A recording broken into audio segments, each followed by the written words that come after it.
Bago sa saksi, isang fetus ang natagpuan sa Kalayaan Avenue sa Makati City. Pinaghahanap ngayon ang dalawang nag-iwan umano sa fetus. Saksi, si Nico Wahe. Madaling araw kahapon, nakuha na ng CCTV ang paghinto ng isang sasakyan sa Kalayaan Avenue, Makati City.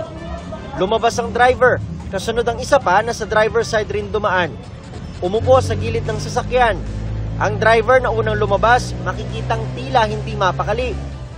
Hindi malinaw sa video ang ginagawa nila, pero may isang dumaan at makikita sa video na nakatingin sa dalawa. Hindi ginaganon siya, kala ko lang lasing. Di ba na-diretso na ako nung nangalakal na ako.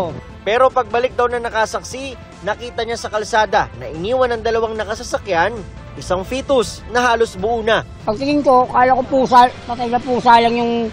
At pagtingin ko bata, pag ilaw ko ng flashlight, bata mo pa lang. Kumuha raw siya ng kandila at plywood at humingi ng tulong sa kapitbahay na siyang tumawag ng pulis.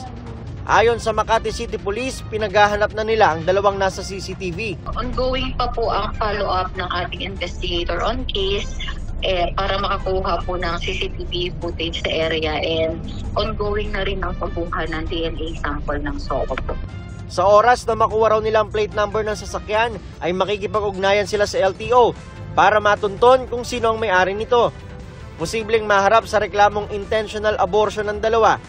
Ayon pa sa Makati Police, nasa 5 to 6 months na ang fetus. Para sa GMA Integrated News, Nico Wahe, ang inyong saksi. Mga kapuso, maging una sa saksi.